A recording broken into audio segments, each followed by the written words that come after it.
Okay, hello everyone, and welcome to the webinar. I am Melissa Whitmer, and this is going to be a presentation called Are You Training Like an Athlete? So if you want to learn how to be sure that your training is efficient and effective, you're definitely in the right place. This webinar is for ultimate players who are ready to learn the difference between just exercising and training.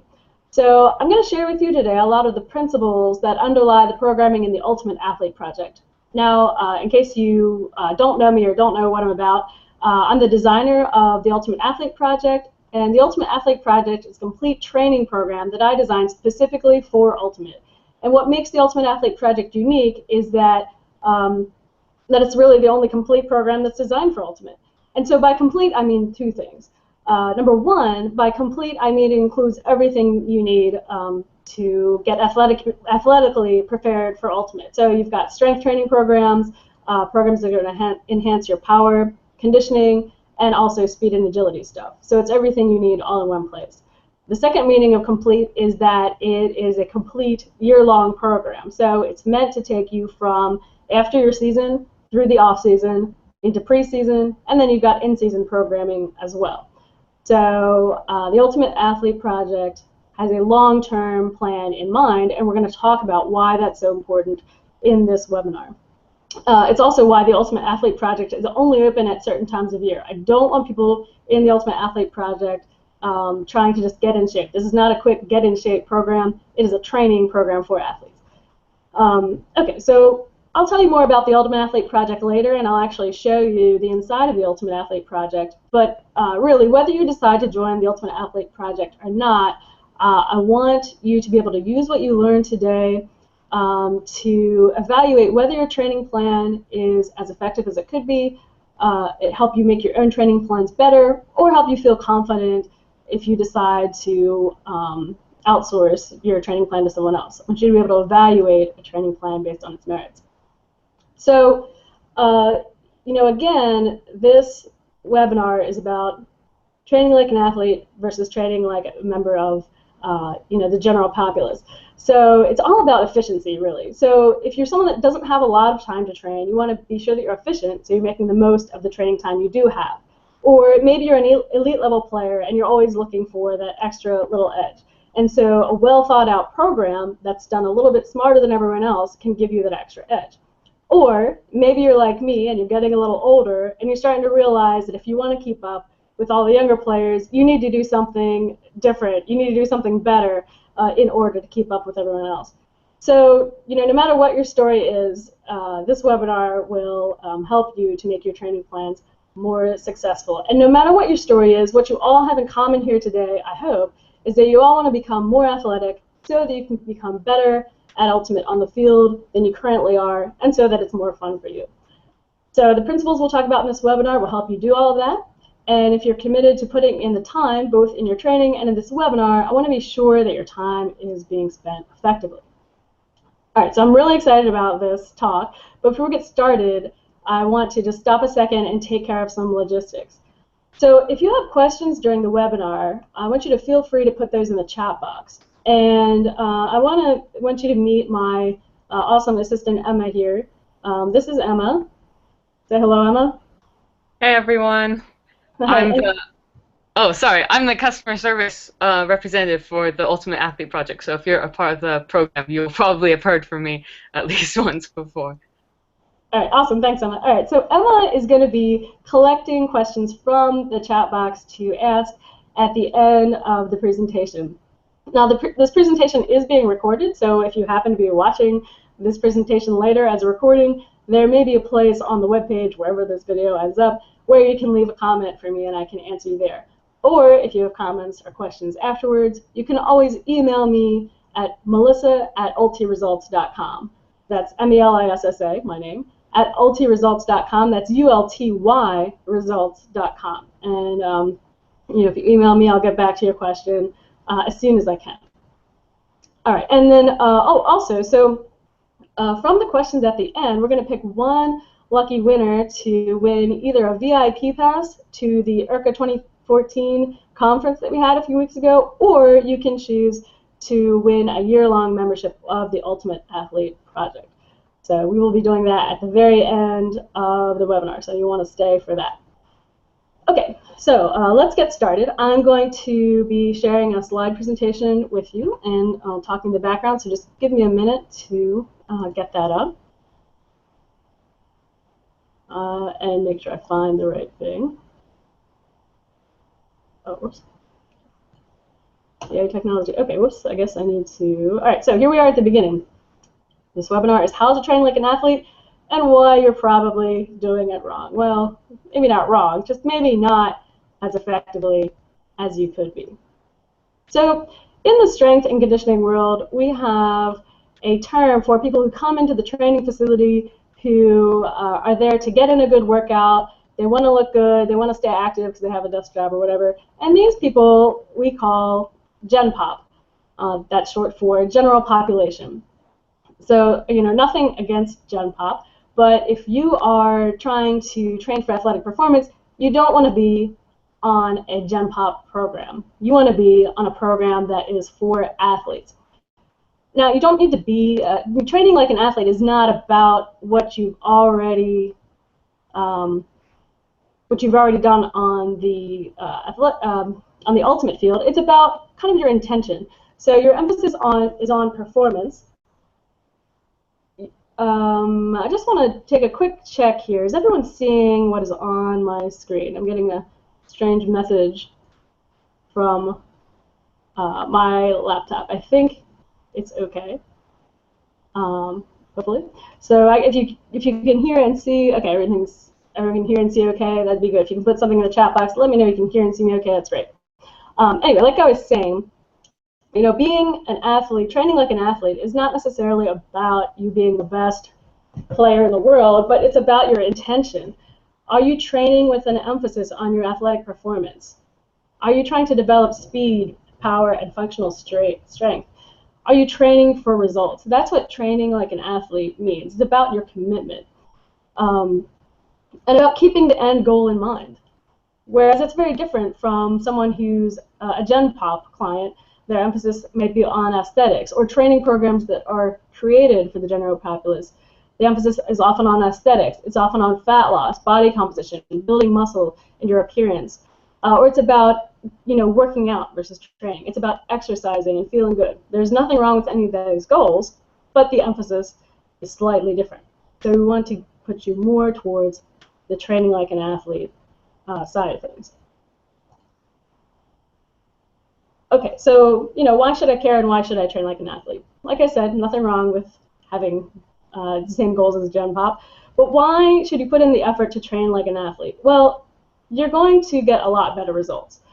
If you really want to see what kind of athletic potential you have, like why not? Why not give it a go and see what's in there? I honestly believe a lot of Ultimate players are leaving a lot of their athletic potential on the table by being stuck in programs that are more Gen Pop oriented. Number two, because it's fun in its own way, it might not be fun all the time. You're not exercising for its pure enjoyment, but it's good to enjoy the challenge of a more structured program and see where you can really end up. And as I said, you're going to get better results, sometimes seemingly with less effort. I won't say it's easier all the time, but you have a different sort of effort and a different sort of structure. So it may or may not be for you, but that's what it's all about. So let's talk about one of the first differences between Gen Pop programs and athletic performance programs. A big difference is a focus on aesthetics versus a focus on performance. So, nowhere does this difference show up more than when you're talking about strength programming.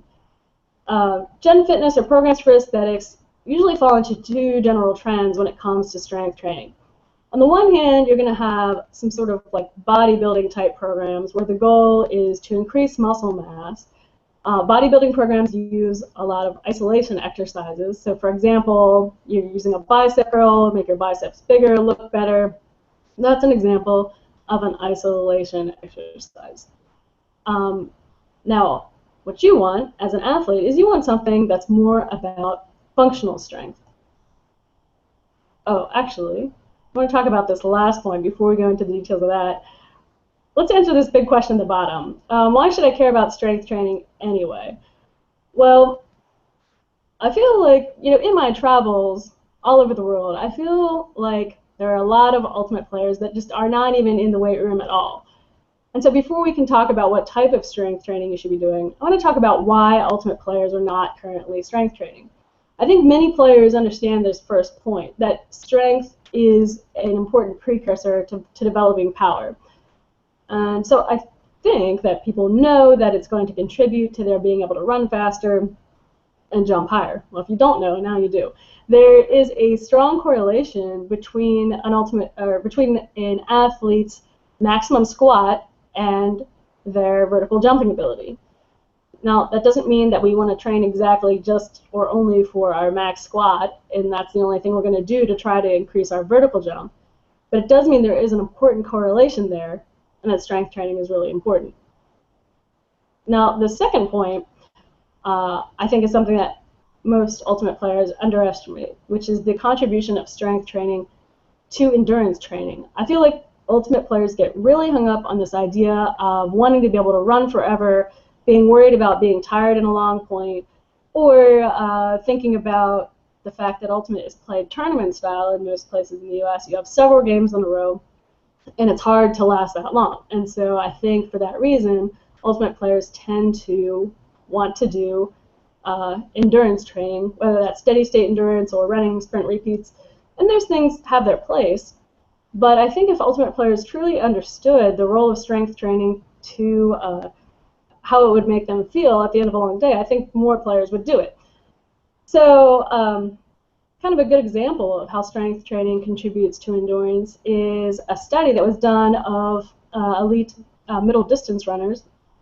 And basically what they did is they replaced about 30% of their training volume that they would normally use for running. Instead, they replaced it with strength training. And what happened was the times of the people that used strength training, or substituted a large portion of their distance training with strength training, their times got faster. And this happened even though their cardiovascular capacity did not increase at all. So that's kind of interesting, because we think about endurance training is all about the cardiovascular system. But what happened was, these distance runners got faster because they had a greater increase in their running economy. And what that means is basically for each stride that they took, they're expending less energy. So if you have extra strength, you're using less of the full portion of your strength with every stride you take. That makes a big difference over the course of a tournament. If your running form and your running economy improves, that just makes a difference over a long period of time with every stride that you take. So you can imagine what effect that would have over the course of several days. So strength training is super important to your endurance and to your durability, not only in the course of a tournament, but also over the course of a long season. So you definitely want to be strength training. And there are ways that you can do it that are better than others. So let's talk about functional strength. This is the type of strength that you want, rather than, say, using a bodybuilding program that's just for aesthetics. So functional strength is all about training movements, not muscles. That's kind of the mantra of the functional strength training movement. And we emphasize things like single leg strength very specifically. So because most of the movements that you do on the Ultimate field are taking place actually on one leg. You're lunging, you're sprinting, you're jumping. Whenever you change directions, that pivot foot is, you're changing direction on one leg. So single leg strength is super important in field sports. We want to express that strength with coordination. So it's not about training a muscle in isolation. Rather, it's about using compound movements, using movements that not only target the large muscles, but also movements that challenge the stabilizing muscles. There's smaller muscles that guide those larger muscles of movement. Another hallmark of functional strength training is an emphasis on core stability. This is just another example of how we want to train the muscles in the way that they're going to be used on the Ultimate field. So Core stability is super important because basically, as your limbs are moving, you want a solid core in order to best transfer your momentum. Say when you're pushing against the ground, your core stability is sort of what allows you to move forward rather than having that momentum be sort of absorbed in your core. Or if you think about high velocity movements of all of your limbs when throwing, running, or pivoting, if you don't have a solid core, you're going to be kind of losing energy in all of those movements. You want to be able to transfer momentum, say, from your hips to your shoulders to get off of a big backhand. It's not going to be as possible if you don't have that core stability. Your core isn't used in motion in those kind of movements, but your core is resisting motion in those kind of movements. And so that's why there's such a large focus on core stability in functional strength training. Okay, so I think what I want to show you next is an example of a functional strength training exercise. So I'm going to have to switch my screen here, so you just have to wait just a second as I transition so that I can show you this really quick video. Hopefully it'll play. Sometimes we have issues with playing videos in screen share, but here we go. This is a backwards lunge to a single leg deadlift. Here I'm doing this with no weight. You can see that it's a compound movement. It's part lunge. Even a lunge in itself is a compound movement. You're using both the glutes and, say, the quads. Same thing with the deadlift.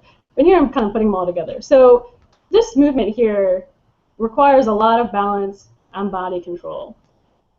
And so I'm starting off doing it without even any weight. Now, not all functional strength movements are body weight movements. In fact, we're definitely going to load up these movements with some weights to get strong. It's not just about balance and coordination. It's also about developing strength. And so, we will definitely add weights to motion movements like those. And now let me get back to my, all right, excellent. So, okay, so, we're not going to use only exercises like the one I just showed you or only single leg strength training. The important thing is that you have at least some exercises in your program that challenge your coordination and balance. You want at least some exercises in your program that are controlled movements on one leg.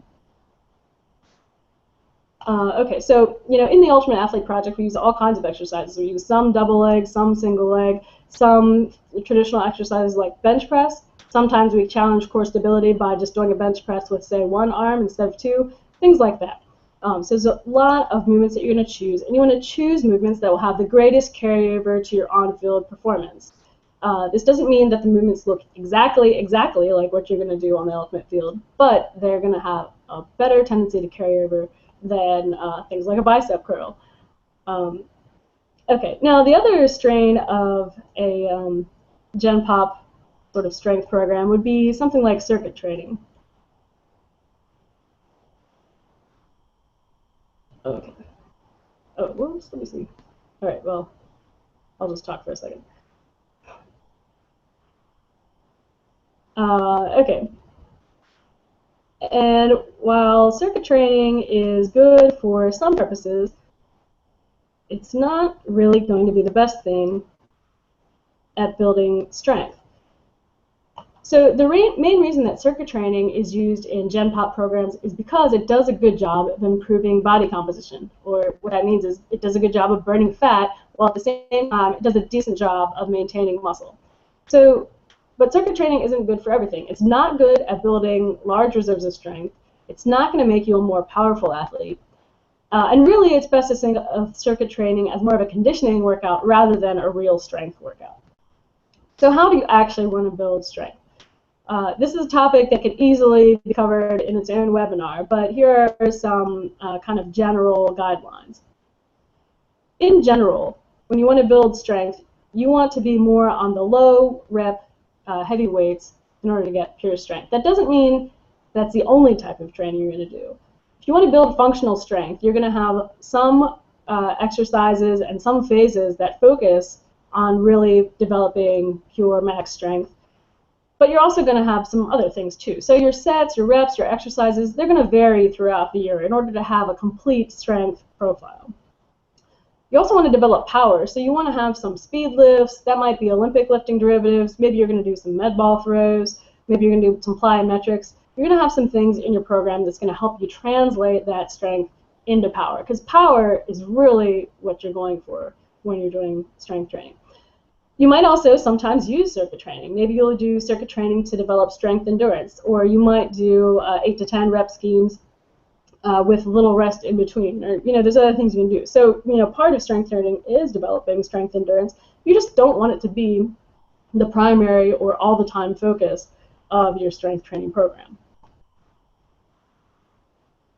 Okay, so now I'm going to talk about kind of the second thing that really separates programs for Gen Pop from programs for athletes. And I'm going to start off with a nice quote from strength and conditioning coach Mark Ribito.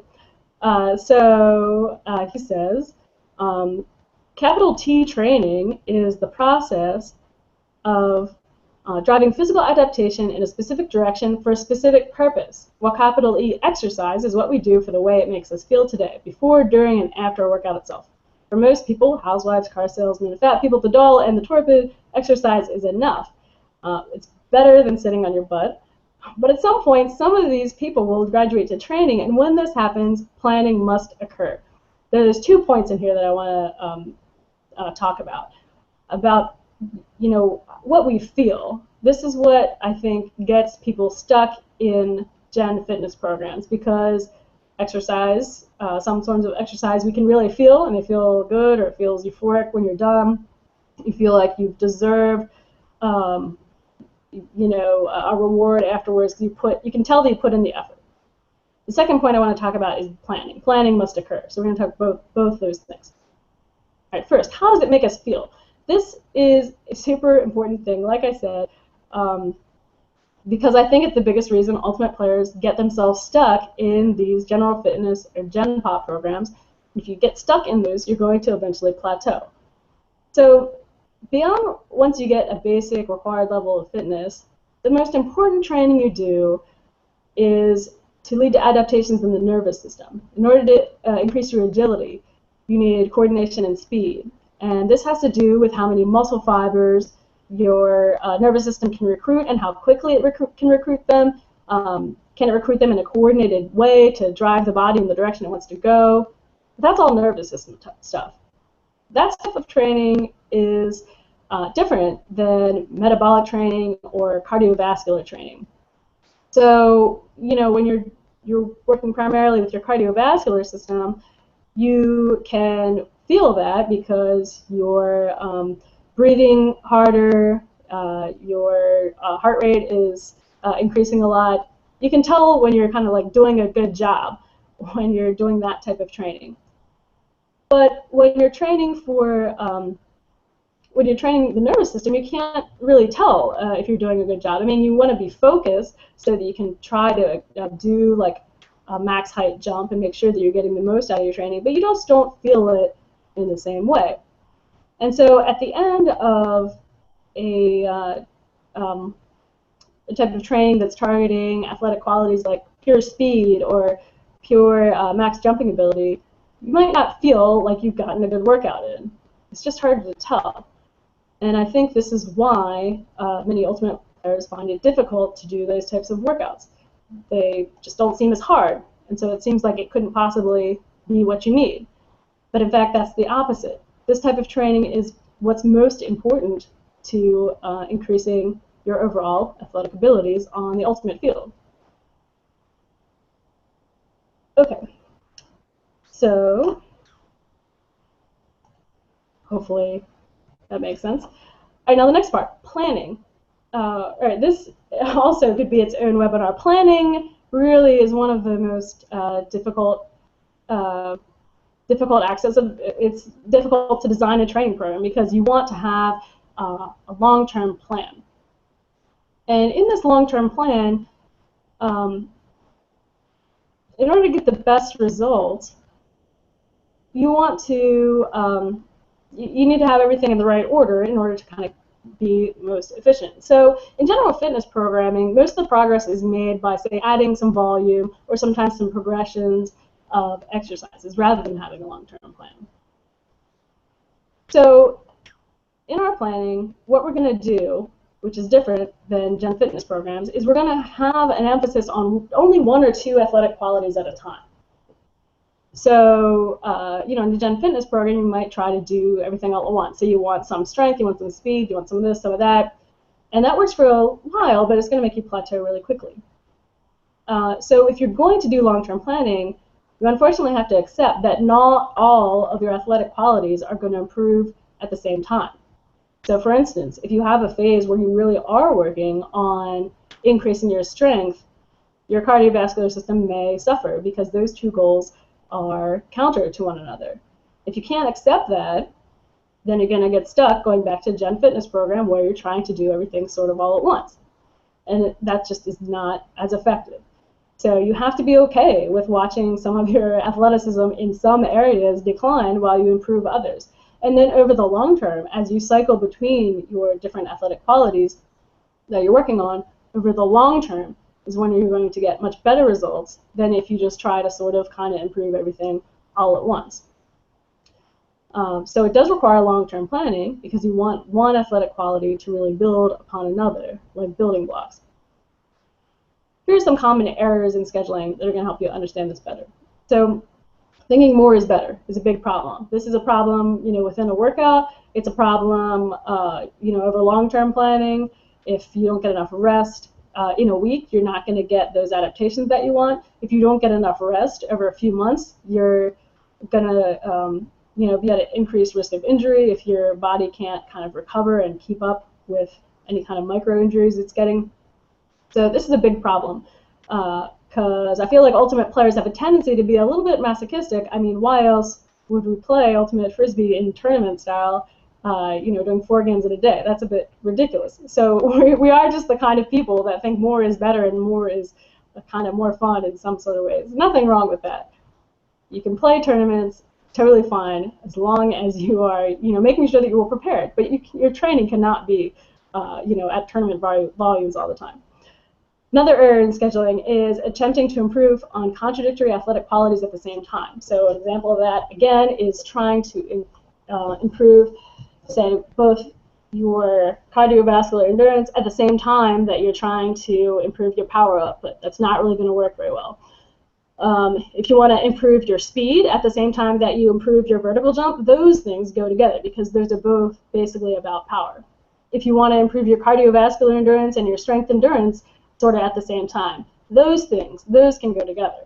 But you can't do strength, endurance, and power in the same phase. That's just not going to really work. And it's going to limit your ability to develop power and speed and agility. Okay, so another common thing is like just putting things in the wrong places. So, within a practice, if you're going to do agility drills or if you're going to do plyometrics, you want to do them when you're not tired. Otherwise, you're not going to get the training adaptation. So putting things like agility drills at the end of a practice or a workout is not going to be effective. Or even just doing a larger volume of those things, you're going to have diminishing returns very, very quickly because agility drills, plyometrics, it's all about the focus and intensity of those things. It's not about the quantity. And one of my favorites is adding things to the Ultimate Athlete project without taking things away. I understand that everybody sort of likes to toy with their own workouts and thinks they know better, but I've had a few people that just have their favorite exercises or their favorite things, or they like to do box jumps, or they like to do Olympic lifts, or whatever, and they try to put them into a complete program without taking something out, and that really has never worked out. It just doesn't work out. It leads to doing too much. So if you have a complete training program, you can't just, or even if you have any training program, you can't just keep adding things to a training program without taking some things out. It's about having a balance. Okay, so this is kind of a big topic, but let's keep it super, super simple so that anyone can do it. What you're going to do is, if you want to make your training more effective, choose just 1 or 2 athletic qualities per training block. Make sure you're not choosing contradictory athletic qualities. So, for example, endurance and speed at the same time. Whatever athletic quality you're choosing, emphasize that quality in training for maybe 3 to 6 weeks. Less than 3 weeks, you're not going to get, most of your adaptation is going to occur in the first 3 weeks. And then anything after that is kind of solidifying that training that you just did. So 3 to 6 weeks is good. And then you want to switch. If you do it more than 6 weeks, you're just really going to get diminishing returns. It's just time to do something else. And then you want to order those training blocks in a complementary way, a way where one athletic quality builds upon another. So, here's just one example of how you could do things. Maybe you want to spend the like the postseason working on your movement quality. You might be doing prehab exercises, ironing out your asymmetries, just making yourself move and feel better. Then on top of that, once you're moving well, then you can add more resistance to those movements. And you can have maybe a strength block. Then maybe you want to translate that strength into power. Then maybe you want to translate that power and focus on speed or vertical jumping. And then maybe after you do that, once you can, once you fast, then maybe you want to work on speed and endurance. Or once you have strength, maybe you want to work on strength and endurance. So those are some ways that you can think about stacking your training blocks upon one another. The way we do this in the Ultimate Athlete Project is pretty similar to this. What we do is we do have a several-month-long off-season where we alternate between developing strength and power, and we might go through several iterations of this. And then in the preseason, then we turn our focus more towards power and speed. Preseason, we're focusing more on endurance. And then in the in-season, we're focusing more actually on just maintaining these things, making sure we're not overtraining in light of all the other demands on our time and our bodies. So that's kind of simple. Okay, prove it. So why should you trust me? Why should you believe this kind of system is going to work? Well, I can't guarantee it's going to work for you, but I can tell you these things. Number one, it worked for me. Okay, so that's true. The question mark is like, does that matter? I'll just tell you a little bit about my story. So I have a degree in kinesiology, and so I always kind of sort of knew what I was doing when it came to training, as many ultimate players do. And but anyway, the short story is I was just kind of getting older and realized that if I really wanted to kind of come back and play more competitively, I needed to do things smarter. And so I kind of dismantled all of the ways that I used to think about my training and sort of started from scratch. And I just read really deeply and a lot about what actual professional grade athletes are doing. And I realized it was a lot different than my current practices. And some of that is just because, okay, my degree in kinesiology happened a long time ago, so maybe I was just behind the times, or, whatever. I just sort of got lazy and was doing sort of more gen pop sort of stuff. But anyway, when I rearranged my training and really thought about how athletes train and tried to mimic that, it worked really well for me. But just because it works well for me doesn't mean it's going to work well for you. So why else would this work? Well, like I said, I did a lot of reading, and stuff that I'm talking about is what's really current in the strength and conditioning field. I now have a certification as a strength and conditioning specialist, and this is the way that people who train professional athletes are training their clients. And I know this because I worked in a facility that trained professional football players. This doesn't mean that the Ultimate Athlete Project is going to make you look like a football player, but it means that I know how professional athletes do it. And now this last point I think is, even for me, proved that I really had something special. My most successful athletes in the Ultimate Athlete Project are athletes that have had a lot of prior training experience and prior strength training experience. Any training coach can take someone who has spent their time on the couch and give them great results in a very short amount of time. But if you can take an athlete who's already training, who's already serious about a sport, and you can give them much larger results than what they got before, then that is an indication that you have a program that works. This is really one of the main differences between Gen Pop programs and athlete programs. The struggle with Gen Pop clients is their motivation. So, they are on the couch. They don't want to be exercising, or they need exercising to be fun. So that's why those programs have a lot of variety, blah, blah, blah, and whatever. The hurdle is getting them into the gym, getting them doing something. But for athletes, the hurdle is taking that energy, taking the hard work that they're doing, and planning it and channeling it, and trying to give them the most efficient, most effective training you can without kind of going overboard and injuring them. So my most successful UAP members were those that had no problem with motivation because they were already athletes, they were already training, but they got big results when they changed their training methods, just like I did, and started training much more along the lines of how athletes train rather than how general populace clients train. Okay, so this is why the Ultimate Athlete Project works. It's designed for athletic performance. It's a complete plan, like I mentioned, complete in that it's a long-term plan, complete in that it has everything you need. It's designed with ultimate in mind, so again, I'm not going to make you look like a football player. And it's based on both sound exercise science and also experience. Not just my own experience, but by now it's been tested by literally hundreds of athletes have been through the Ultimate Athlete Project programs and have been loving them. I get emails like every month, and I especially love the couple months after people start the programs because they notice a difference even in the first 2 months, just in how they're moving. The programs are different than what they've done before, and really that's one of the biggest hurdles. So I do get people that come into the Ultimate Athlete Project, they look at the prep phase, they seem to think this is a lot different, or maybe it looks harder, maybe they're just not used to being in the weight room, whatever, and they don't follow through. But for those who follow through with the Ultimate Athlete Project and get past the first month, those people stay in the Ultimate Athlete Project, and they stay in the Ultimate Athlete Project for a long time because it works and because it offers a lot of variety. It doesn't get boring, but it offers variety in a way that makes sense. Not just randomized variety to keep you entertained, but variety in a way that keeps you interested, focused, and focused on your goals. I hope that you can take what you learned here, whether you join the Ultimate Athlete Project or not. I don't care. Well, I do care, but what I really want for you is that you improve on your training plan, whatever it is. So some people are just always going to want to design their own training programs, and that's fine. It's a lot of work. It's rewarding. So if you want to do that, that's great. And I really hope that you take what you learned here. And, the goal is not to develop a perfect plan. Like even my plan is not going to be perfect for every individual because, well, everyone's an individual. And my programs are not individualized.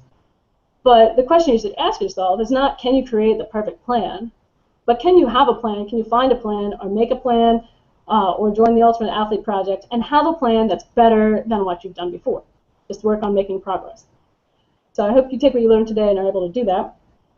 If you don't want to design your own program, that's why the Ultimate Athlete Project is great for so many players, because they want to focus on skill work. That's where they want to put most of their mental attention. But these athletic programs are already designed for you. And they're pretty easy to follow. I'll show you what they look like. I say easy to follow. There is a learning curve. Like I said, people have to make it past the first month, past the first few workouts to figure out what all the jargon is, how it all works. But once they do that, if they do that, they stay in for a long time. I've got Ultimate Athlete Project members that have been in there since like January of 2011, and it's awesome. Okay, so let's have a look and let's see what's in it. So I want to show you how it works. All right, so I'm going to have to give me a minute to fix my screen share thing. I want to remind you at this time that if you have questions about anything that I've been talking about, to put your questions in the chat box, and we'll have a Q&A in just a second. I'm going to show you, just so you can see what the Ultimate Athlete Project is all about. And the Ultimate Athlete Project is actually open right now. So if you think that this looks awesome, you can go to theultimateathleteproject.com and you can read some testimonials in there from my athletes. You can learn more about it. If you're still not satisfied with what you know after this webinar, you can read more about it, and you can sign up there. It's $15 a month for a full year of training plans. If you try it for a month and don't like it, you can stop. I think I even have like a 2-week trial for 50 cents, so you can really get in the website and poke around and then decide if it's really right for you. So like I said, there is some learning curve. This is what you're going to see when you log in.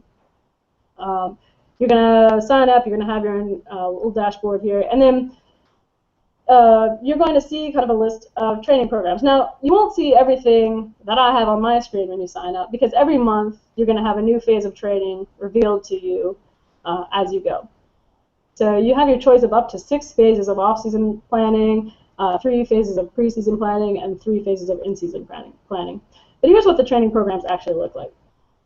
Actually, before you even use the training programs, where you want to go is here, how to use the programs. So not only do you have programs, but you have quite a lot of educational material in the Ultimate Athlete Project as well. This is super necessary because these programs may look different to you than things you've done before. So I have things in there like how do you read the programs. If you just open up a PDF file, you're going to be very confused at first. So I don't want you to do that. You want to watch the video, how to read the programs. I want to give you the big picture of these long-term.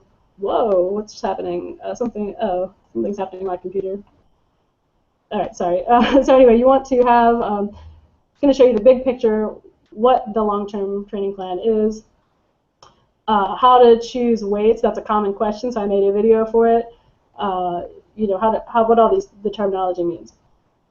When you go to your training programs, I just want to show you one. You'll start off in the prep phase. And what you can do is you can download all of the program files, which includes a PDF for each strength training day. It includes schedules. This is an important point. I have scheduling suggestions in the Ultimate Athlete Project. So if you have unlimited training time, I sort of tell you what to do. I give you the general principles, the why of this training phase, what the focus is, why we're doing things the way we're doing them. And then I give you suggestions. If you got 6 hours a week per training, this is how you should structure these different workouts. If you've got 5 hours a week, here's some suggestions. 4 hours a week, this is what you should focus on. 3 hours a week, making sure that you're focused, keeping the main thing the main thing. That's what we're trying to do. And then, if you only have 2 hours a week, you can still get some kind of benefits, but you usually want to be training more than 2 hours a week. But anyway, there's suggestions there for your schedule. And then let's look at a day in the Ultimate Athlete Project. This would be strength training, the prep phase, strength training day 1. And in the prep phase, you're going to be in the weight room 2 days a week. So for the Ultimate Athlete Project programs, it is important that you have access to a weight room or a fairly well-equipped home gym. If not, you're just going to be frustrated. But as you can see, what you have is you have video demonstrations of each video, and you have coaching cues to help you know what to focus on and make sure that your form is good. You can watch those demos for a few reps, make sure you know what you're doing. At the bottom of each workout, I'm going to scroll down here quickly. You also have a place where you can ask questions on that specific workout, and I answer. So you can ask questions there. You can always email me, and you have, again, the PDF files. I think I can't open. Well, actually, I might be able to open this, but I have to screen share it again. But anyway, basically what you're going to get is you're going to get PDF files that you can take directly to the gym, so that you know exactly what you're doing. And let me just show you that real quick. And it'll also show you why you need to watch the how-to videos. Oh wait, whoops. Okay, that's the wrong one. Okay, never mind, we're going to skip that. Okay, so that's pretty much what's inside the Ultimate Athlete Project. Now, like I said, the Ultimate Athlete Project is open right now. You can go to theultimateathleteproject.com. As I said, it's $15 a month, and you can cancel at any time. There's also a rate in there for if you want to buy a full year, you can get a little discount.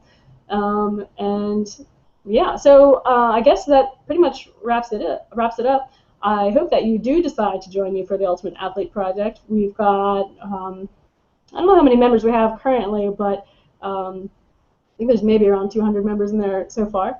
And so I hope that you will decide to join us for your upcoming off-season. So if you have any questions about what I've talked about so far today, or any questions about the Ultimate Athlete Project, leave them in the chat box, and I think that's about all I got for you right now. So Emma, do you have some questions for me? I'll wait a minute while she unmutes herself. Can you hear me? Yes, I can hear you. All right, awesome. We might as well jump right in because I think you've got quite a few. Okay.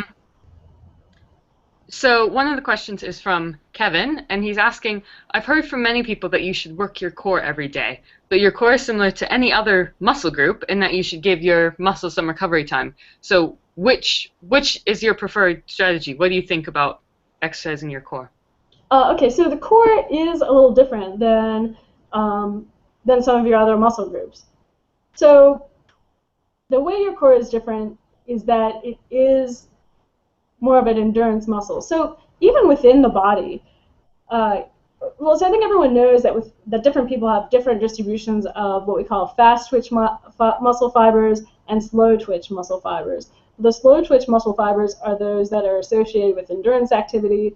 Fast twitch muscle fibers are, well, associated with fast, powerful activity. But even within one person's body, the distribution of those muscle fibers is different for different muscles. So the core muscles are going to have a higher proportion of slow twitch muscle fibers than, say, your glutes. And so because of that reason, you can train them a little differently than you train, say, your glutes. You can do core exercises more often than you can do, max strength bench pressing, for example. The other thing is when you're training the core, well, because it is different, and also just because structurally it's more difficult, we don't load the core in the same way that, say, you load a squat. You're never doing, you've never heard of anyone doing like a max crunch, or like, I mean, you can like do crunches with like plates, or you can sort of load your core in different ways, but you never do like a 1 rep max crunch or anything like that. And that's because, again, your core is more of an endurance kind of place.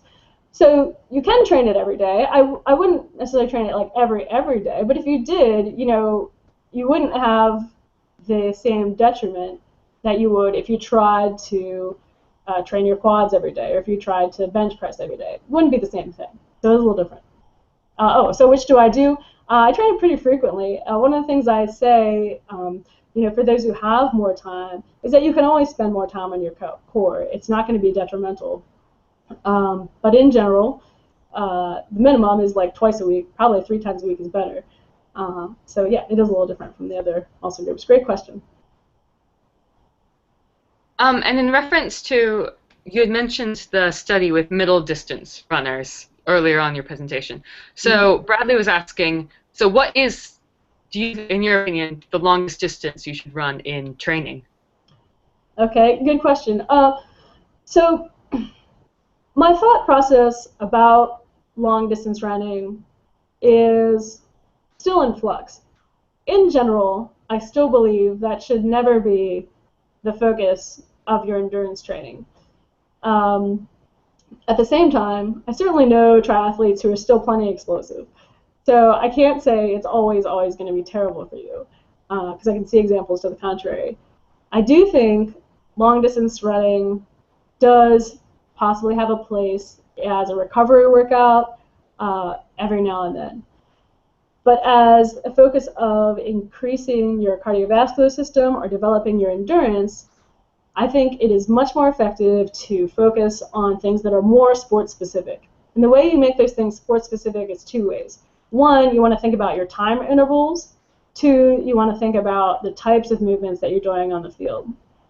So, for instance, if you look at like an active play segment on the field, the disc is hardly ever in play for, say, more than like 20 seconds. So always is like a foul call, the disc goes out of bounds, there's a turnover, and people are jogging back to the stack, or maybe not. But the time in which you're in motion on the ultimate field is really short. And the time in which you're in motion on the ultimate field at a high intensity is even shorter. And I think it's really informative, if you've never done this, to watch an ultimate frisbee game and watch like an individual player to see not only what they're doing, but how often they're actually sprinting. There's a lot of walking, there's a lot of low-level shuffling, there's a lot of low-intensity movements in ultimate. There is a lot of rest periods in ultimate. And so, I think interval training is really the best way to go when you're going for conditioning. So, like, what's the longest distance you should run?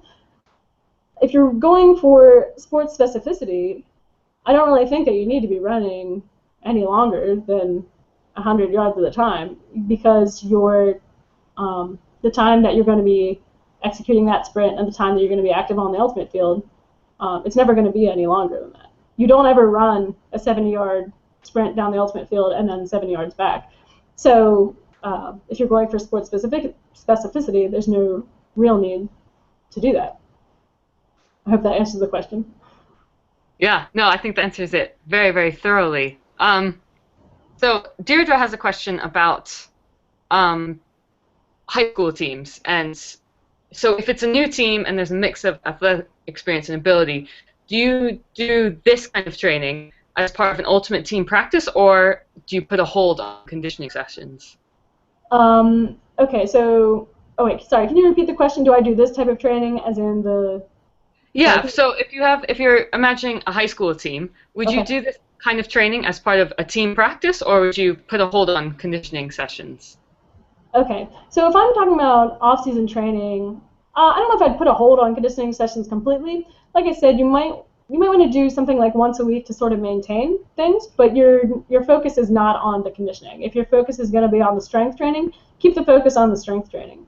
And how well you're able to do that may be dependent on how many training hours you have available. So, if you are someone that can train 6 days a week, 5 days a week, if you do one conditioning workout a week or one conditioning workout every other week, that's going to be enough to maintain, some of your conditioning. But if you only have like 2 or 3 hours a week to train, then yeah, I would just ditch the conditioning and focus on the main thing, which would be kind of strength training or power development in the off season. Now it's tricky to do with teams, and I know that.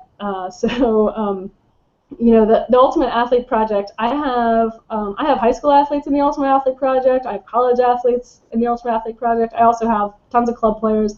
For club players, it seems to be easiest because club teams tend to just let their players take care of their own business when it comes to their athletic development. But for teams, basically the athletes in the Ultimate Athlete Project sort of have to work around what their teams are doing. And I realize it's challenging, but yeah, basically it means if you have a team practice, you would consider that your conditioning workout, and you make sure you get your strength training in during the off season, whether your team is doing it or not. All right, hope that helps. Yeah. Sorry, moving right along. What is your opinion, this is from Pete, of overspeed or assisted running? Would you consider it too high impact for high school athletes? No, I don't think so. That's a pretty specific question. I'm not a super expert in that, but I think as long as the athlete's form is good, uh, then yeah, it's fine.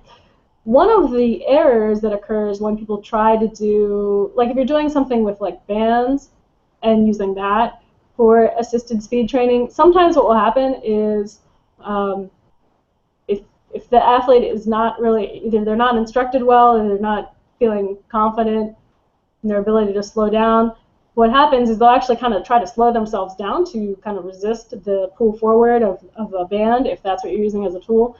And if you're doing that, that can be counterproductive because that, well, is actually training them to be kind of like slowing down. It's not going to get the effect you want. So, but if you're doing things like sprints down a slow or down a slight decline, yeah, I mean, I think that's definitely useful as long as your focus is on maintaining good running form. Yeah, I think it's fine for high school athletes.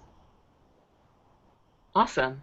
Um, Let me see. So, how does Antec wants to know a little bit more about post-season rest in the Ultimate Athlete Project. So, what does it look like in terms of after the off season? Because this person's mentioning that after nationals they're usually feeling very very tired and need to rest a bit before continuing. So, what are your thoughts on that? Sure. So in the Ultimate Athlete Project, I think I have something called a post season phase, but really what it is, it's more of like I think I just have like some suggestions in there of like things to read. I have suggestions in there for body tissue work. So the postseason is a good time to spend a little more time taking care of yourself. That's going to mean physically and psychologically. So physically, what that means is go get a massage or like, spend some time doing some foam rolling, or, you can do yoga. You can do workouts that make you happy. You can do cross training. You can play basketball instead, or, whatever. The point of like the postseason, I think for at least 2 weeks, maybe up to a month, it's just you want to stay active. So you don't want to not do anything, but you want to give your brain and body some time off, and some time off from sports specificity as well. So that's why cross training is great for like that postseason. And then kind of a good way to ease yourself back into training is with the preseason phase. So if you're really ready to get back at it, the preseason phase is, starts you off with just twice a week in the weight room with some, I wouldn't say easy, but well, fairly easier strength training, and so that's a good way to ease you into the off season. All right, moving right along. Gretchen's wondering, what advice do you have for someone who has never trained as an athlete before? Is it possible to just jump into the Ultimate Athlete Project with little previous training? And Gretchen specifically mentions that she plays Summer League Ultimate. Okay, great. Great question. Yeah, I think it is possible. I definitely have heard from Ultimate players in the Ultimate Athlete Project who have come into the Ultimate Athlete Project with no prior strength training experience. If you have no prior strength training experience, I highly recommend that you at least get the opportunity to work with someone what am I trying as like work with a trainer one-on-one to make sure that your lifting form is correct. You want to make sure you have good form in, say, a squat, a lunge, a push-up, a pull-up. You want to know what those movements are supposed to feel like. And once you really have those kind of movements down, everything else is sort of a derivative of that. And so then you'll be a lot more capable in the weight room doing the wide variety of exercises that are in there. But I wouldn't jump in there having no training on form whatsoever because you are relying on just video demos, which are helpful. But it's even more helpful to have someone that can critique your form, make sure you're doing things safely before you jump right in. I think the biggest challenge for those who have not had experience training like an athlete is just, the motivation and consistency.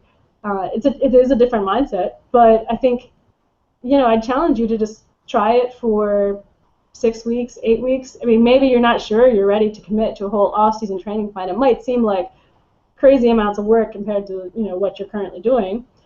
But I think if you try it for 8 weeks, you might find that the mind follows the body. As you treat your body as if it were athletic, you may start to think of yourself as more of an athlete than you thought you could be. And that's definitely, my hope for you, because it's a lot of fun. And it'll make Summer League a lot more fun, too. If that's all you play, I think that's totally fine. But, hey, it's fun to kick butt at Summer League. Great. So moving right along, Ryan's wondering, can you elaborate on the difference between strength and power? And because he was under the impression that they were linked, so what are some of the differences between this? Okay, well, like strength and power, I guess you can kind of think of things as sort of not really on a continuum, but power is basically the ability to express strength quickly. So, you want to do more than just, say, squats in the weight room, because that's going to be, not slow, but you can only get so much speed. So you want to be able to translate that strength into power by also training, expressing that strength with some speed. And so we kind of sort of make that transition by using some derivatives of the Olympic lifts. I don't put any super technical lifts in the Ultimate Athlete Project because, again, I'm not there to instruct people on their form. But there are things we can do that basically focus on that hip power that you want, that triple extension kind of thing that you want, that you get from the Olympic lifts. And so we do a lot of those things in our power phases. We also do things like medicine ball throws, and then of course we have some plyometrics. So we have like those different things. Like if you think of plyometrics, that's like on the high speed end of your sort of power development and low resistance.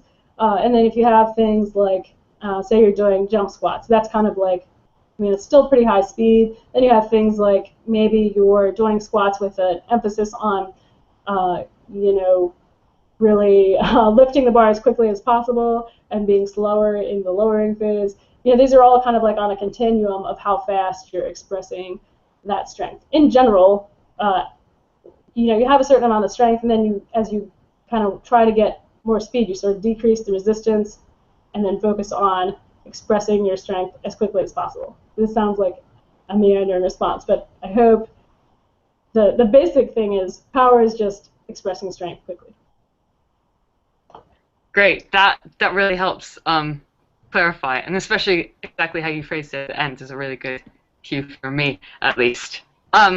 So Glenn is asking, in your plans, you tend to suggest 2 strength days per week. How would I plan a strength or power phase with 3 to 4 lifting days per week? Okay, so all right, let me get this clear. In my strength, in my Ultimate Athlete Project plans, I would not say that I recommend strength training twice per week. That's the preparation phase, starts you off with 2 days a week in the weight room. But in our main off-season programming, we have strength training 4 days a week. The way we divide that is I simply split things into upper and lower. There are other ways to do that. Some people like to do what's called like a kind of a push-pull split. So maybe like the pushing would be like, you know, your bench press and your squats might be done kind of on the same day, and then your deadlifts and your chin-ups or pull-ups might be done on the same day. That's kind of like a push-pull split. I think that can be fine as well. You know, I think just you know, the split you choose, there's pros and cons of both. I went with upper-lower. And one of the reasons I did that is it does make it easier to advise people if they have to eliminate a day of lifting. I think it's better to eliminate an upper day rather than eliminate a lower day. So that's how we do things in the off season. When we get to like preseason or in season, when we drop down to 3 days a week, I often have an upper, a lower, and then a full body day. Full body day is kind of more of a focus on functional movements and coordination, and then the upper lower body days may be more focused on just pure strength. Great, thank you for that. Next question. Sorry, let me look. So Elizabeth mentions that you stress the importance of not adding to the Ultimate Athlete project without taking away something. So with that in mind, what about activities like playing pickup on a weekly basis or focused throwing sessions? How do those fit into the Ultimate Athlete project? Great question. You know, I think like things like pickup, if you have practice or you know whatever, those things I think are a good substitution for the conditioning work, especially when you're talking about your off-season training. So, you know, it's okay to have some other things that you do. But again, it's important not to just be adding things without taking away. And like the specific examples I'm thinking of are players trying to add extra things that are pretty demanding on the nervous system, like adding a lot of box jumps, adding a lot of plyos, adding Olympic lifts. You know, that kind of stuff is hard to add, especially to a complete strength training program. But you know, the thing that is difficult to prescribe in the Ultimate Athlete Project is sort of the conditioning work, because everybody is going to have a very different level of fitness, and you know, how much general fitness you have does affect your ability to recover from one training session to another. There's a lot of things that affect your ability to recover from one training session to another. So for one athlete, like they might be able to add in, you know, a 3-mile run just for fun, or they might be able to add in a pickup game because it's not that demanding on their system. But another player, like that might be very much like their conditioning for the week. And so that is going to vary a little bit from individual to individual. But in general, what I want to avoid when people join the Ultimate Athlete Project is like, look, like in general, you're either going to trust their programs or you're not. So if you're doing like a lot of tweaking and you're changing half the lifts and you're switching out exercises for others just because you like them better or think they do better, I just urge people not to do that, because I did and I do have like a long-term plan in mind. And just because your favorite exercise isn't in, you know, phase 1, maybe it's in phase 3. So if you add it in phase 1 and then do it again in phase 2 and then still are doing it in phase 3, you're not getting that variety you need. So I think that advice is more for the strength training portion, and I think you know, I'm fine with giving athletes more leeway in like how much conditioning they're doing. And substitutions like that. Substitutions for equipment are fine. Like if you don't have the right equipment to do a certain exercise, I even have recommendations of common substitutions for other exercises in the case of not having the right equipment. Or if something hurts, obviously, then you want to make a substitution. But it shouldn't be willy-nilly. It should be a substitution for a reason. All right, moving right along. So Dave is asking about, again, a high school team. And so he's asking, so what is the very first thing you recommend that high school coaches teach to new Ultimate players about training out of all of the principles you outlined in your talk? Since lots of them have never been in a weight room before, and those that have usually been doing the isolated muscle training. So what is the first thing that you would tell them? Okay, that is a tough question. But it's also an opportunity. If you have a young team of athletes, I think Like I said in the IRCA presentation a couple weeks ago, you can get a lot done in your warm-up. You can introduce some functional movements in your warm-up. That's why it's one of the reasons I always have lunges in a warm-up, is because it can be, it's challenging to coordination and balance. If a forward lunge isn't challenging, do it backwards. If that's not challenging, you can do the exercise I showed you today, the backward lunge to SLDL. I think you'd be hard-pressed to find a beginning athlete, high school student, who can do that with perfect balance. And I think if you show them that there are movements that they aren't capable of doing, that can kind of lead to a conversation of like, okay, like, how can we learn how to do this? How can we get stronger in a way that matters?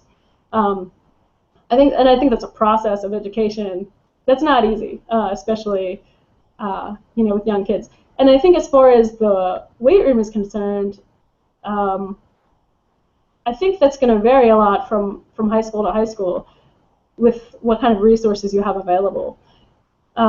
So, like for instance, in my high school, we did have like a faculty member whose sole job was to monitor the weight room and write programs for the various sports. And they weren't like super crazy high-level programs.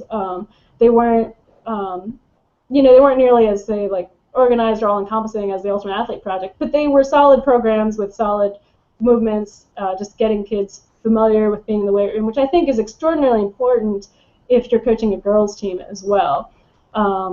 They're going to be less confident going in there, especially if it's usually used by the football team or whatever, or if they don't feel like they're doing things exactly right, they're just less likely to kind of try things out and see what works, which is good, because like you have a lot of boys that injure themselves early or just get stuck doing training that's not really good for them. So I guess my advice would be, if you have an in to the high school administration, do you have someone in the weight room that can help these kids learn what they're doing?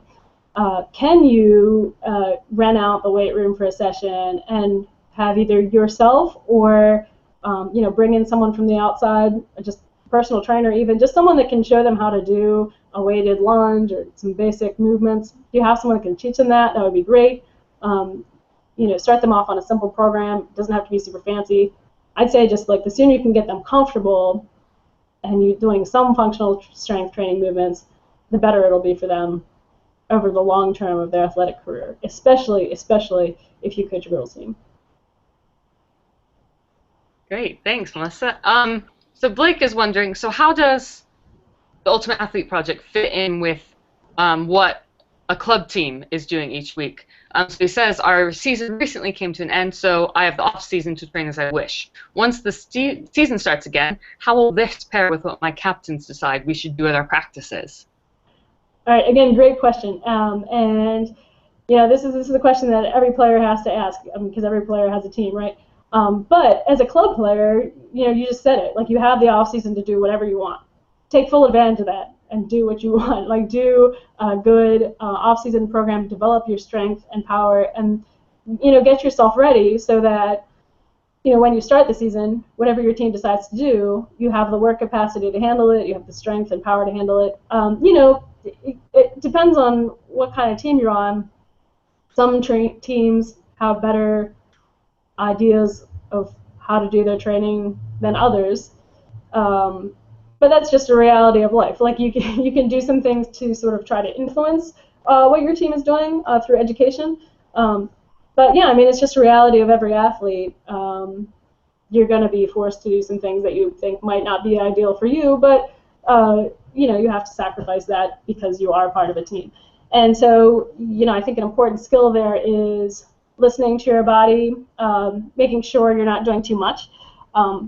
If your team is adding something to your training plans in the Ultimate Athlete Project, that may mean that you have to remove some workouts from the Ultimate Athlete Project, and you'll make those decisions. Like, by that point, you'll have quite a few months of experience with the Ultimate Athlete Project programs, and so you might have a better feel for what to do.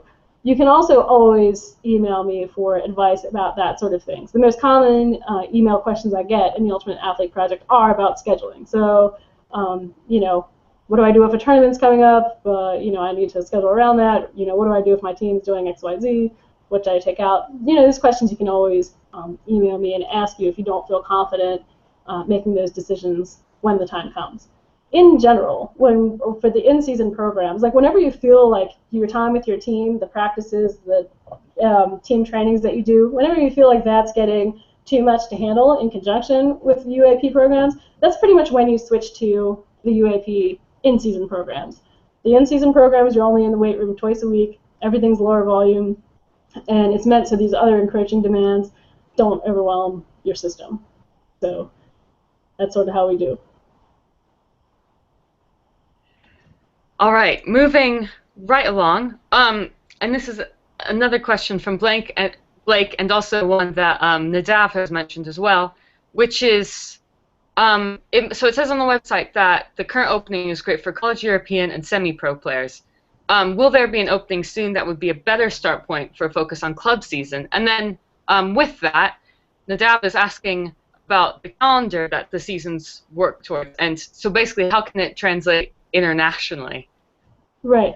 So the Ultimate Athlete Project programs are a little bit flexible in that, like right now is a great time for, the reason I said college and European players is because their season sort of starts and ends a little earlier than the U.S. club season, which really kind of happens more in the summer and a little later. But there are like certain times in the Ultimate Athlete Project when you can make a choice. You can make a choice of like when to switch from off-season to preseason training, because you can do either 4 months or 6 months of off-season training. You can make a choice of when you're switching from preseason to in-season training as well. So you do have some flexibility in how many months you do of each and what your specific schedule is going to be. If you're club player in the U.S., the main reason I say it's maybe not ideal is because many players in the U.S., club players in the U.S., are still at the tail end of their season. So you can join now, and you can, especially if you're going to regionals soon, if you anticipate your season's pretty much done, and you want to join now, you totally can. But you can also wait a little bit.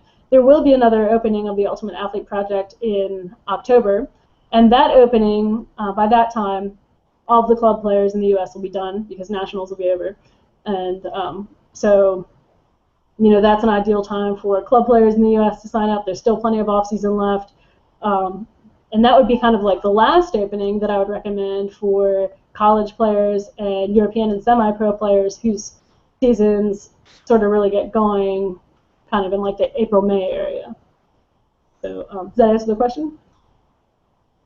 Yes, perfectly. Thank you. So how are you doing are you doing all right with questions? Can I keep going? Is this all right? Yeah, I think I have time for maybe about 3 more questions because I got to get to my high school teams practice. All right, sounds good. So this is kind of continuing on the question I asked earlier about playing pickup and doing other things. So Ellie is asking, so how much Ultimate can you play while you're on the Ultimate Athlete program? So she's thinking about in terms of hours, like at what point, such as around 10 hours a week of Ultimate, should you start removing workouts from the program? What's that balance for you? Okay, so wait, you said something about 10 hours a week. So 10 hours a week she's currently playing Ultimate? She's using that as an example in terms of, let's say you're playing 10 hours a week. Should, at that point, you remove workouts from the program, or is that okay? Yeah, I'd say if you're playing 10 hours a week, you're definitely not in a scenario in which you can do proper off-season training. So, not unless you are like a super elite level fit athlete with tons of time on your hands and really good recovery. If you're playing 10 hours a week, then you're in season. And that's the Ultimate Athlete Project is meant as it has in-season programming, but you want to start at the time in which you're ready to go into off-season training. So, ideally, for club players, they're not playing at all, and that's really ideal. For college players, you may still be playing once or twice, maybe even 3 times a week with your team if you have practices. But anything beyond that, if you're practicing hard 3 times a week, you're not really totally in the off season. If you have tournaments, like maybe if you have one fun tournament, that's fine. But if you have like tournaments every weekend, you're not in the off season, and so that's not the ideal time to sign up. Okay. So just two more questions. Kevin is wondering how often should a person be focusing on stretching or rolling? Great question. It's also like it depends, it's individualized kind of question. Um, that's just so different for every individual. Um, it's also highly dependent on your age, can be dependent on your nutrition, can be dependent on how much sleep you're getting. It is also highly dependent on how hard you're training. So yeah, if you're in an off-season phase and you're really, lifting heavy, it's good to have recovery sessions afterwards where you kind of take care of muscle quality issues. There's not a ton of research on how much it helps, how much is good. I mean, I can't really give you any broad prescriptions. It's really just tends to be like players sort of messing around, seeing what works, seeing how much they need in order to feel good. And that's going to change, like I said, depending on your outside life stressors, depending on how much sleep you're getting, things like that. That's like, I know, not an answer to your question. I think a general recommendation is like, you need some. Like maybe you should, if you're not doing any, try adding once or twice a week, maybe like, once or twice a week doing a 20-minute session of like foam rolling, using a lacrosse ball, really getting in some like into some deeper areas. In general, I always do a really quick foam rolling session before I do anything else. That's because I have those implements available at the gym. I have those implements at home, so it only takes 5 minutes, and there's certainly no harm in doing that. So I think that's helpful. So I guess my recommendation would be like, if you have a foam roller and a cross ball, spend 5 minutes before every training session, and then also probably a good idea to add another, at least, like start with one other session during the week where you kind of try to work out any knots that you have, or like focus more on problem areas. As you get older, that stuff becomes more important, so you might be doing that 3 to 4 times a week. Maybe you're spending an hour while you're watching your favorite, Game of Thrones episode, and you're just on the floor with your lacrosse ball. Like, that's a good way to do it. Do it while you're watching TV, do it while you're doing something else. That's kind of how I get that stuff done. Hope that helps. No, that's an absolutely great suggestion. Um, and so last question from Tim. It's different than a lot of the other questions, but it's what's your proudest story from the Ultimate Athlete Project? Oh my goodness. That's a tough question. Uh, there's so many, and well, I think a common story that I hear is just people that get 1 or 2 months in and realize that they just have a lot more ability than they ever thought they could. I think those kind of stories are what I just absolutely love, and I love it because it also reflected uh, my story. It's like by training smarter, I could suddenly I was a lot younger. I could run a lot faster. I was a better athlete in my 30s than I was in my early 20s. And I wasn't stupid when I was in my 20s. Like I knew I was in the weight room. I was doing stuff. But it was just having a highly organized program makes such a big difference. And so I love when I get emails. The best I think is when I get emails like after the first tournament of the season, because people have to have a little bit of faith that these programs are going to work. They're different than what they've been doing before. They might be different than what all their friends are doing, but they're chugging along. They're doing the like conditioning that I recommend rather than what everyone else is doing. And I remember when I went to my first tournament, I was like, well, crap, I'm not like doing conditioning the way I used to. Am I going to die? But it was great. And so like when people have that experience, I think that just really brings home like that everything they've worked to up to that point, like that's when it starts to pay off. And that's like super exciting when I get those emails like, hey Melissa, I just came back from my first tournament, and it'll be like a huge crazy long email about just how awesome it was, how they ran on the cup and didn't get tired, how they woke up on Monday and weren't sore. Like, I live for those kind of emails. Especially from our older athletes too that, were worried that they were kind of almost done, and this just adds a few years to their ultimate frisbee life. Like that's super rewarding because frisbee is fun, and so the longer we can play, the better. That wasn't a good answer either, but yeah, those are the kinds of stories that I love getting. Brilliant. Thanks, Melissa. I All think right, that so that, I guess was the last question.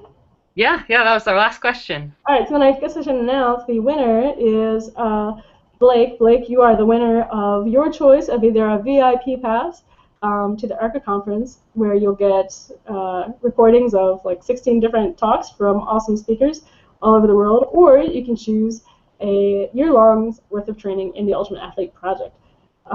So I think Emma's been in touch with you about that. Before we go, I want to thank you all so much for taking time out of your day to come to this presentation and listen and ask some awesome and fun questions. I really hope that you've learned something that you can take away and make your training in the off season better than it ever was before. And again, if you want to check out the Ultimate Athlete Project, like I said, you can do a 2-week trial for 50 cents. If you don't like it, you can stop, no hard feelings.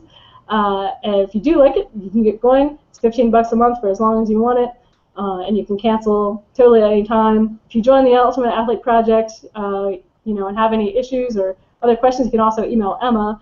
She's who you get if you email the help@ultiresults.com email. She's my customer service awesome person, and so if you join the Ultimate Athlete Project, this probably won't be the last time you hear from her.